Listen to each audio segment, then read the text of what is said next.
जय माता की जय सिया राम। भाई बहुत से बच्चे है ना, बहुत से बच्चों को पता नहीं है माला का नियम किस तरीके से करते हैं, उन्हें मंत्र जाप का फल नहीं मिल पाता है पूर्णता से। तो बहुत से बच्चे क्या करते हैं, जैसे कि माला तुम जपते हो, सबसे पहले अपने जब आसन पे बैठो तो आसन है, जैसे कि ये है तुम्हारी गद्दी आसन, जो बच्चे दरबार चला रहे हैं उनके लिए है ये। बहुत से बच्चे कहते हैं कि हम इतना मंत्र जाप करते हैं लेकिन हमको फल नहीं मिलता है। तो आप जब सबसे पहले बैठते हो तो आप तो एक गद्दी को प्रणाम करे करो, गद्दी को ऐसा मस्तक झुका के और ऐसे प्रणाम करे करो गद्दी को, ठीक है।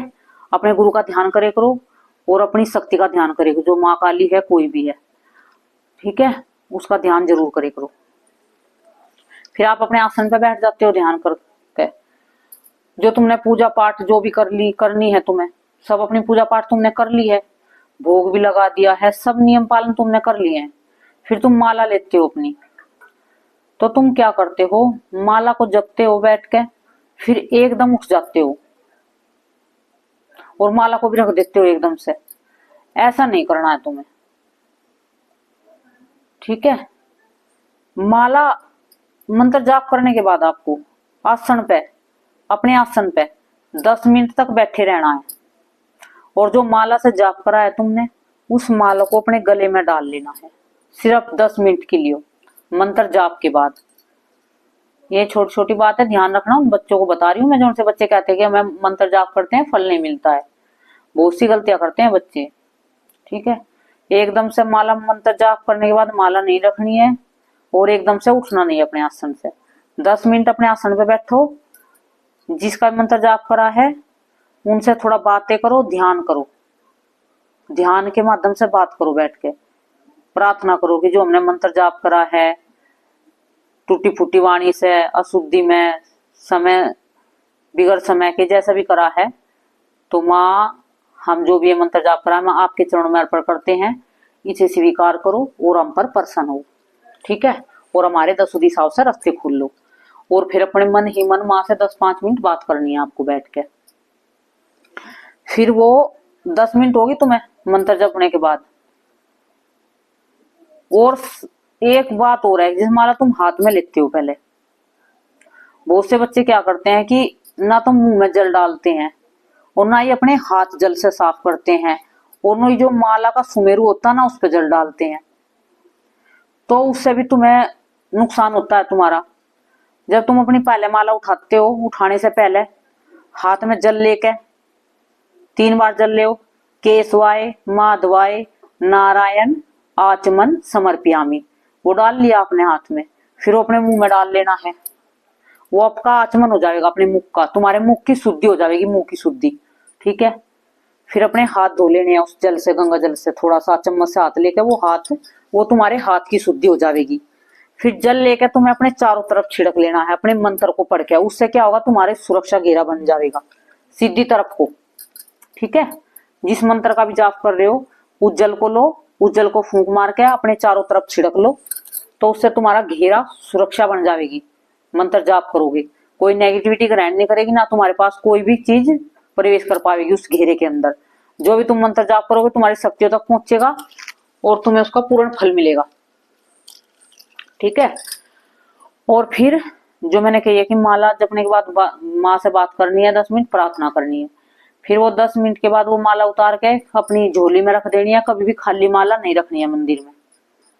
जो माला है अपनी हमेशा झोली के अंदर रखनी चाहिए, मंदिर में खाली माला नहीं रखनी चाहिए, क्योंकि इसकी जो ऊर्जा होती है ना, उसको नेगेटिविटी, जो तुमने मंत्र जाप करके रख दी ना माला, तो उसको नेगेटिविटी ग्रहण करती रहती है, उसकी ऊर्जा इधर उधर फैलती रहती है चारों तरफ, ठीक है ना।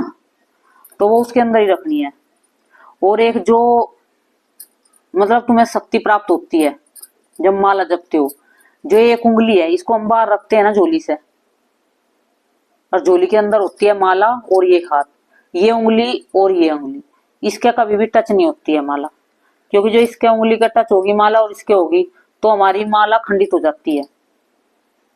देखो शिव महापुराण में तो बहुत नियम है, बहुत ज्यादा नियम है, इतने तो हम कर नहीं सकते, लेकिन जितना भी थोड़ा बहुत है, 10-20 नियम है, तो उसमें से 5-7 तो हम कर सकते हैं। उसमें ये लिखा है शिव महापुराण में कि माला जपते समय, जैसे तुम माला जप रहे हो और तुम्हें गैस पास हो जाती है, तो तब भी माला में अशुद्धि आ जाती है। तो उस समय क्या करना चाहिए, जैसे तुम माला जप रहे हो, तुम्हारी आधी माला हुई है, तुम्हारे को गैस पास हो चुकी है, तो उसे तुम्हें फिर झोली में से माला को निकालना है, उसे गंगा जल थोड़ा छिड़कना है, उस पर थोड़ा गंगा जल अपने आप पे छिड़कना है, फिर दोबारा से शुरू करनी है माला शुरुआत से। ये शिव महापुराण में लिखा है, तुम्हें यकीन ना हो तो पढ़ के देख लेना शिव महापुराण, उसमें कितने नियम लिखे हुए हैं। और एक जैसे कि ये है, बहुत से बच्चे हैं क्या कि मंत्र जाप करते हैं, सिर पे पल्ला नहीं रखते हैं मंत्र जाप करते समय। तो ये जैसे कि हल्का पल्ला हमारे सिर पे होना जरूरी होता है, जैसे कि चुन्नी है हल्की सी, तो हम इसको ऐसे मंत्र जाप करेंगे, तो हम इसको ऐसे डाल लेंगे सिर पे, ऐसे हल्के से, ऐसे। शिव महापुराण में लिखा है कि जैसे चुन्नी होती है ना, दुपट्टा होता है या कुछ भी होता है, उसको ऐसे भी नहीं करना चाहिए, जो ये गले पे ऐसे लग जाती है ना, तो ये भी नहीं करना चाहिए। शिव महापुराण में लिखा है कि गले पर मतलब लपेटना नहीं चाहिए कभी भी पूजा करते समय वस्त्र को। तो वो वस्त्र कुछ भी हो, चुन्नी हो, कुछ भी हो, तो उसको ऐसे रखना चाहिए खुला, देखो ऐसे, ये इस तरीके से खुला होना चाहिए वो कपड़ा, और सिर पे होना चाहिए। वो क्या होता है कि जैसे कि ऊर्जा, हमारा शरीर ऊर्जा को ग्रहण करता है ना, तो उसका भार बहुत ज्यादा होता है ऊर्जा का। जो हमारे सिर पे ये पल्लू होता है ना हल्का सा, तो हमारी जो सिद्धि है ना, जो ये हमारा जो है ऊपर चक्कर होता है, इस पे वो ऊर्जा एकदम से नहीं पड़ती है, वो कपड़े पे पड़ती है और फिर धीरे धीरे हमारे शरीर के अंदर प्रवेश करती है। तो उससे हमारे शरीर में नुकसान नहीं होगा कुछ भी। जो एकदम से ऊर्जा पड़ेगी, जैसे चुन्नी नहीं होगी सिर पे, तो एकदम से ऊर्जा पड़ेगी तो हमारे शरीर को थोड़ी सी हानि हो सकती है, कष्ट हो सकता है। और जैसे बहुत से बच्चे हैं माँ काली का मंत्र जाप करते हैं, शुरुआत में करते हैं, तो वे बच्चों को अशुद्धि आ जाती है, लेडीज को सफेद पानी की दिक्कत बढ़ने लगती है, तो ये गलत विचार आने लगते हैं, क्योंकि वो एक ऊर्जा का प्रभाव ज्यादा हो जाता है शरीर में। तो उसमें तुम्हें किसी किसी को गर्मी ज्यादा लगने लगती है, पैरों में जलन, हाथों में जलन होती है, होने लगती है ना। तो आप क्या कर सकते हो, माला नहीं ले रहे हो या फिर माला से जाप कर रहे हो, एक माला से जाप करो, एक हाथ से माला जाप कर रहे हो, जो एक हाथ है आप एक भिगोने में पानी रख के, एक हाथ आप अपना पानी में रख सकते हो, ऐसे भिगोने में पानी रख लिया और एक हाथ अपना ऐसे उस जल के अंदर रख लिया आपने, और एक हाथ से माला करी। माला हमेशा यहाँ हृदय के पास होनी चाहिए। उससे क्या होता है, जो हमारे चक्कर है ये हृदय चक्कर होता है, ये जल्दी से जागृत हो जाता है। बहुत से बच्चे क्या करते हैं, माला को इस तरीके से करते हैं, और माला कभी भी इस हिस्से से जो हमारी ये नाभि होती है, इससे नीचे टच नहीं होनी चाहिए जमीन पे, तभी तो उसको झोली में रखते हैं। और यहाँ हृदय ऐसे हाथ रख के ऐसे माला को जपते हैं, ऐसे हृदय यहाँ तक। और जो एक तुम्हें बताइए, किसी के शरीर में गर्मी पैदा होती हो, परेशानी बढ़ने लगती हो, बेचैनी होने लगती हो, तो वो एक हाथ से माला करो, एक हाथ अपने पानी रख लो ठंडा, उसमें रख लो अपना एक हाथ। उससे क्या होगा, जो तुम्हारे शरीर की मंत्रों की ऊर्जा है ना गर्म, तो वो इस तरीके से इधर इधर चल के वो इस पानी में चलती रहेगी गर्म ऊर्जा, और ठंडी तुम्हें महसूस होती रहेगी। तो उससे तुम्हें कष्ट नहीं होगा, जलन नहीं होगी बिल्कुल भी। फिर मंत्र जाप करने के बाद जब अपने आसन से उठते हो, तो एक आसन अपने पास में जरूर रखे करो। दूसरा, जो आप अपने पैर सीधे जमीन पर रखोगे, जो आपने मंत्र जाप करे हैं, तो आपकी जो भी ऊर्जा है वो सारी जमीन में खींची चली जाएगी, तुम्हारे शरीर से मतलब उसको खींचा उड़ने लगेगा। तो तुम्हें अपने आसन से उतर के एक आसन और रखना, उस पे पैर रखना है, उस पे पैर रख के 2 मिनट खड़े रहना है, तब तुम्हें बाहर जाना है। बाहर जाने के बाद बहुत से बच्चे क्या करते हैं, बाथरूम आ जाता है उनका, तुम्हें बाथरूम करने मतलब मंत्र जाप से उठे हैं बाथरूम करने चले जाते हैं, तो क्या होता है, जितनी भी उन्हें मंत्र जाप की ऊर्जा उनके शरीर में थी वो बाथरूम के जरिए बाहर निकाल देती है, तो आपके शरीर में कोई ऊर्जा नहीं ठहरती है। तो आप मंत्र जाप से पहले 1 घंटे पहले पानी मत पिया करो, जिन बच्चों को वॉशरूम आता है, ठीक है ना। 1 घंटे पहले पानी मत पिया करो, और वॉशरूम करके अच्छे से मुंह हाथ धो के, नहा धो के, मतलब जैसे शाम को पूजा करते हैं तो मुंह हाथ धो के बैठते हैं, सुबह तो नहा लेते हैं, तो तब बैठे करो आसन पे, ताकि आपको वॉशरूम ना आए, ठीक है। नहीं तो आप मंत्र जाप करने के बाद वॉशरूम करोगे तो आपका कोई फायदा नहीं है मंत्र जाप करने का, सारी ऊर्जा आप बाहर निकाल के आ जाओगे। एक थोड़ा ये ध्यान रखना है आपको, जरूर से जरूर ध्यान रखना है। जैसे आप मंत्र जाप करते हो 10-20 मिनट किसी से बातें मत करे करो। जो तुमने मंत्र जाप करा ना उसका मन ही मन मंत्र को ध्यान में जपे करो और 10-5-20 मिनट आंख बंद करके लेट जाया करो। ठीक है, जिसके पास समय हो। जिसके पास समय नहीं है उसकी मजबूरी है, लेकिन समय जिसके पास वो तो कर सकता है ना इसको। जैसे रात को बच्चे बहुत से हैं, मैंने देखा है, मुझे पता भी है, मैं चेक करती हूँ बच्चों को, मंत्र जाप करते हैं रात को और मंत्र जाप करने के बाद उठने के बाद फोन में बढ़ जाते हैं, फोन में लग जाते हैं। फिर रात को कहते हैं कि मैं तो सपने में दिखा नहीं कुछ, हमें तो अनुभव नहीं हुए, कुछ नहीं हुए। तो कहां से अनुभव होंगे, क्योंकि तुम्हारा ध्यान तो फोन में चले गया है। जो फोन में देखा है वही तुम्हारे सपने में आवेगा। तो रात को जैसे मंत्र जाप करते हो उसके बाद सीधा सो जाया करो, लेट के आंख बंद करके ध्यान करते करते माँ रानी का, जिसकी भी पूजा करते हो कि माँ हमें सपने में दर्शन दो, हमारे मंत्र जागृत करो, हमारी ऊर्जा को बढ़ाओ। इस तरीके से प्रार्थना करते करते सो जाया करो। नींद नहीं आ रही है, जो मंत्र जपा है गुरु मंत्र है उसका जाप करते करते सो जाओ, हनुमान चालीसा पढ़ते पढ़ते सो जाओ, दुर्गा चालीसा पढ़ते पढ़ते सो जाओ। 2 मिनट नहीं लगेगी तुम्हें नींद आने में। बहुत से बच्चे कहते हैं मैं नींद नहीं आती है रात को। कई बच्चे ऐसे हैं कि दिन में सो लेते हैं खूब 4-4 घंटे, फिर रात को कहां से नींद आवेगी। तो रात को तो बेचैनी लगेगी ना शरीर में, पैरों में भड़क होगी, फिर क्या होगा, तो किसी ने कुछ कर दिया, हमारे तो शक्ति बांध दी, हमारा तो ये कर दिया, मन के बहम अलग अलग नए नए। तो जो बच्चे दिन में सो जाते हैं उनको रात को नींद पूरी नहीं आवेगी, क्योंकि उनको डिस्टर्ब होगी। और जो दिन भर नहीं सोते हैं वे थक के ऐसे सो जाते हैं, उनको कुछ पता नहीं रहता है। अभी किसी को नींद नहीं आती है तो देखो ये तुम्हें सबसे अच्छा है, मंत्र जाप करने के बाद या तो चालीसा करो, माँ दुर्गा चालीसा, या फिर हनुमान चालीसा करो, या फिर अपने गुरु मंत्र का जाप करो। 2 मिनट तुम्हें नहीं लगेगी नींद आने में, बिल्कुल इतने आराम से तुम सो जाओगे। क्योंकि मंत्र पढ़ते पढ़ते तुम्हें पता नहीं चलेगा कब तुम्हारी आंख लग गई। और जब तुम्हारा मंत्र जागृत हो जाएगा ना मंत्र, जैसे कि तुम्हारी रात को आंख खुल जाती है तो मंत्र तुम्हारे मुंह से निकलता रहेगा। रात को भी जैसे आंख खुली ना तो तुम उस मंत्र को जपते मिलोगे, सुबह उठोगे तो मंत्र जपते मिलोगे। जब मंत्र सिद्ध हो जाता है ना तो वो मंत्र हर समय, तुम सो भी जाते हो ना तो मंत्र चलता रहता है तुम्हारे मन ही मन में, क्योंकि वो तुम्हारी आत्माओं में रम जाता है मंत्र। बहुत से बच्चे कहते हैं ना कि मंत्र हमारा सिद्ध हुआ कि नहीं हुआ, ये सबसे बड़ी पहचान है। और कुछ चेक करने की जरूरत नहीं है, तुम झाड़ा लगाने की वो तो सबसे बाद की बात है। जो मंत्र सिद्ध तुम्हारा होगा ना तो तुम समझ लेना कि तुम जैसे सोए हो तो उस मंत्र को जपते जपते सोए और उठोगे ना तो तुम्हारा वो मंत्र चलता मिलेगा तुम्हारे मुख में, तुम्हारे मन ही मन में। तो समझ लेना कि तुम्हारा मंत्र सिद्ध हो चुका है अब मंत्र। तो ये मंत्र करने के नियम होते हैं छोटे छोटे, जिनका ध्यान रखना होता है। ठीक है।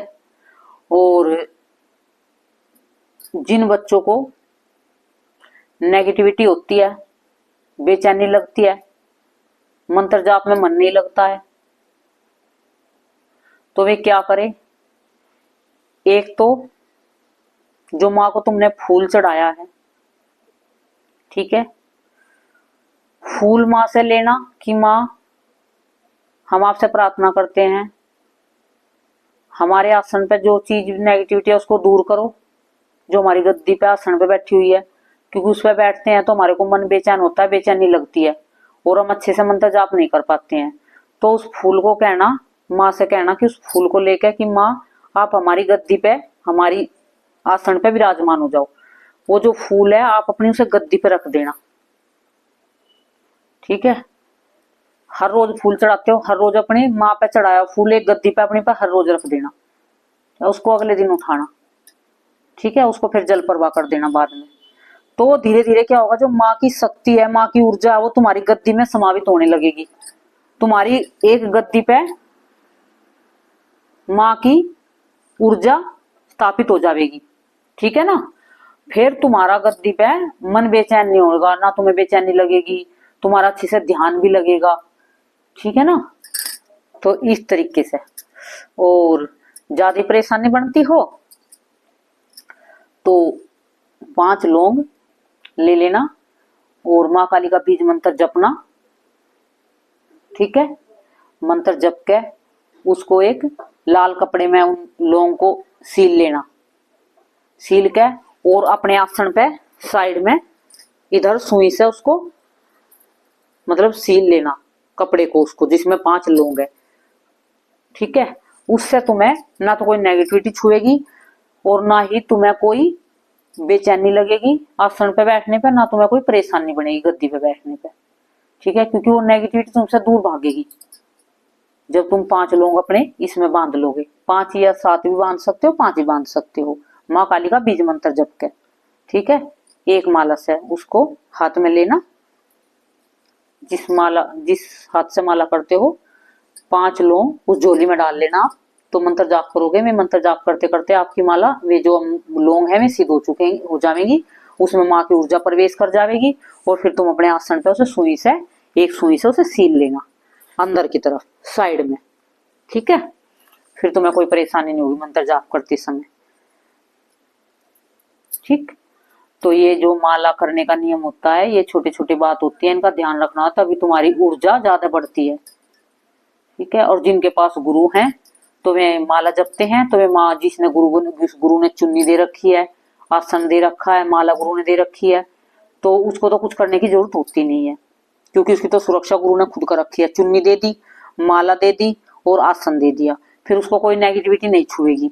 जो अच्छा गुरु होगा तो अच्छे से दी होगी, तो मन से तन से दी होगी तो, और अपने गुरु का ध्यान करके बैठोगे।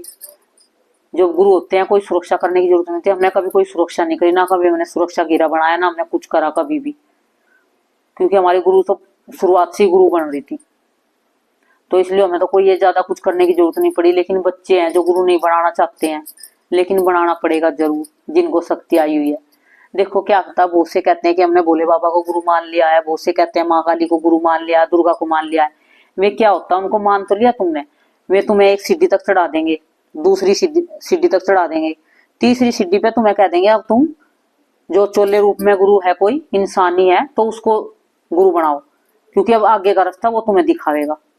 अब तो हमने तो यहाँ तक तो तुम पहुंचा दिए हो, अब आगे का जो है इंसान है गुरु रूप में, उसको चुनना होगा आपको, ताकि आपको अच्छे से समझा सके, आपको रास्ता दिखा सके, ठीक है ना।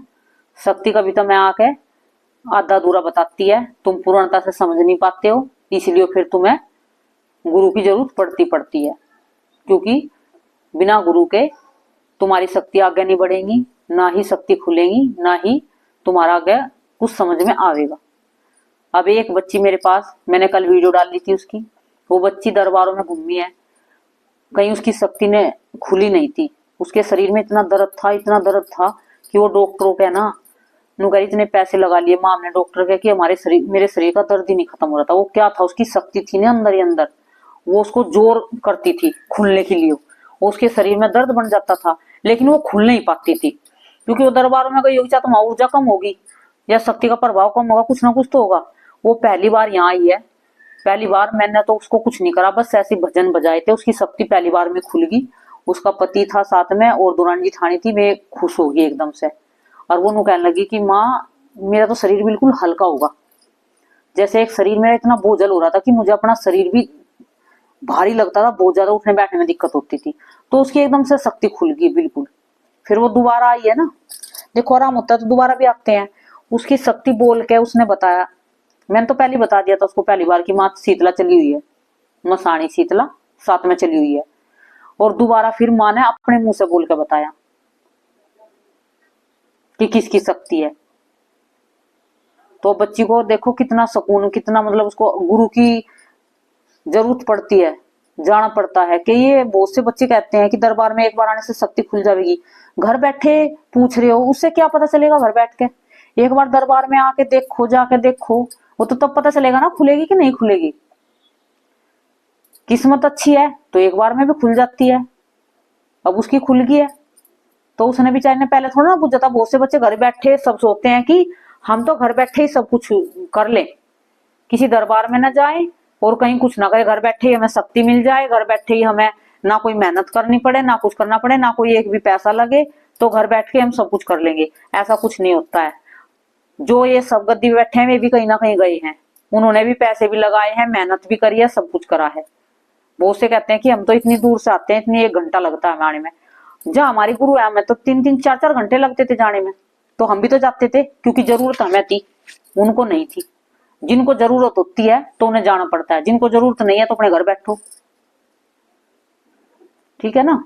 गुरुओं को क्या लगी है, उन्हें थोड़ा ना जरूरत है हमारी, हमें उनकी जरूरत है, तो हमें जाना पड़ेगा ना उनके पास, मैं थोड़ा ना हमारे पास आवेंगे चल के। तो इस तरीके से बहुत से बच्चे सोचते हैं कि घर बैठे ही हम बूझ ले, हमारी शक्ति खुलेगी, कितना टाइम लगेगा, कौन सी शक्ति है। दरबार में आओगे, चेक कराओगे, बच्चे आते हैं चेक करा के चले जाते हैं, जिसका काम बनना होता है मिनटों में बन जाता है। एक बच्चा आया, इतना घी ले रहा था, वो 100 ग्राम घी लेके आया था। मैंने माई रानी की जोत में डाल दिया घी। वो एक आस लेकर आया था कि माँ उसमें शक्ति थी, वो एक तो चेक कराने आया था कि मेरे पास कौन सी शक्ति है। उसको चेक भी करके बता दिया, बता उसका क्या लगा, कुछ गया थोड़ा ना, कुछ उस पे पैसे वैसे थोड़ा लिए गए हैं, अरदास तो लगाई है माँ की आके, और भी हंसा गया। 4 दिन के बाद उसकी जॉब लग गई अच्छी 25,000 की। तो क्या ले लिया उससे, तो उसको आराम लगा। तो दरबार में आने के बाद होता है ये सब, घर बैठ के कुछ नहीं मिलता है, मेहनत करनी पड़ेगी, जाना पड़ेगा, कहीं भी जाओ, तभी तुम्हारा कुछ सुधार हो सकता है। ठीक है। जय माता की, जय श्री राम। से बच्चों को खुश रहो, प्रसन्न रहो। क्यों